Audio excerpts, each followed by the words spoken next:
Diver underwater. Most commonly, person in the water is the big call that we get. I would say we go out on Geist Reservoir probably 5 to 6 times a year for somebody that's fallen off a boat. We try to run the trainings as scenario-based training whenever possible, because we can go out and go through the motions and do the steps, but until you put it all together and try and run it for time to find out, you know, if we get the call, what's going to go wrong. Hopefully the public and the citizens of Fishers become a little more aware of the broader aspects of the police department as well as the fire department, and that we do have a water rescue and recovery team. They start with a basic open water class, and it entails classroom sessions in the morning, and then they'll do pool work in the afternoons, and then on the last day of the first week they'll be in the pool the whole time.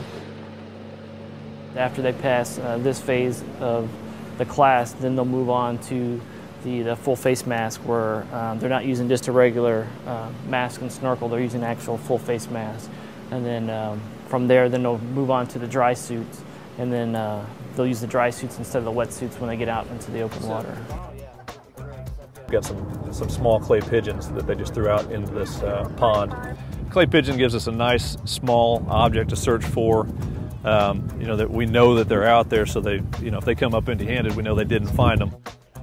These two lines are the air lines that come off these standard bottles that we use for the same as we use for our firefighting efforts. And then they've got reserve air on their backpack, so if something fails here, they've still got air and they can come to the surface. And then we also have communication integrated into that line as well. From the time that the truck stops moving to the time they get in the water, should be 5 minutes or less. The same as why we do live fire training, extrication training, any of the trainings that we do throughout the year to keep our skills fresh and to make sure that we haven't forgotten it. Dive, in particular, is far more dangerous than anything else we do, really. Currently, the fire department, they have their divers on. They have divers on shift 24/7. Our divers are on an on-call basis, so even though we may be on shift, we're still getting called to the scene. Here within the last year, we've done a co-response. So we have 2 separate teams, however, we are trained both equally the same.